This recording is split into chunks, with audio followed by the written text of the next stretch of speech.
सवारे ताया जाले घरे पीछे पीछे आंसू के चला के हो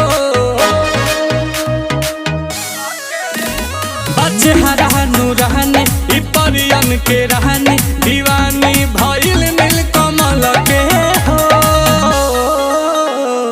दूर न रहेले को रहती दूर न रहेले को रहती पगली देखावे अगर बहुती पगली देखावे अगर बहुती मान ले बिया हमके पहती पगली देखावे अगर बहुती पगली देखावे अगर बहुती।